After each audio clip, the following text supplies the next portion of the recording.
Hello' everyone, কি খবৰ? আপোনালোকৰ খবৰ নিশ্চয় ভাল। আজিৰ ভিডিঅ'টো আৰম্ভ কৰিছোঁ বাবাৰ পৰাই। বাবাই যেন সকলোকে ভালে কুশলে ৰাখে। এয়া গা পা ধুই প্ৰথমতে চাকি দিলোঁ। এতিয়া বিচনাখন ঠিক কৰিলোঁ। আৰু ৰ'ব দেই, বিচনাখনৰ বাহিৰেও বেলেগ কাম কৰা হৈছে, কিন্তু ভিডিঅ'ত ৰখা নহ'ল। আৰু এয়া চাহ খাব লৈছোঁ। মই অকলে খোৱা নাই, মা, দেউতা, হাজবেণ্ড আগতেই খালে। আমাৰ মানে এইটো ভাল, চাহৰ কাৰণে মা আৰু মোক ৰখি থাকিব লগা নহয়। যাৰ যেতিয়া খাব মন নিজে বনাই খায়। এতিয়া বনাব লৈছোঁ ৰাতিপুৱা ভাতৰ কাৰণে জিকা, আলু, ভাতকেৰেলা বইল কৰিম আৰু লগতে দালি।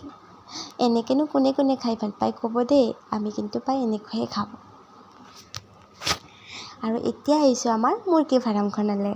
মাজে মাজে আহি চাব লাগে। অলপ দিন আগতে বহু মুৰ্গী নেউলে খাইছে, তাৰ কাৰণে আহি থাকোঁ।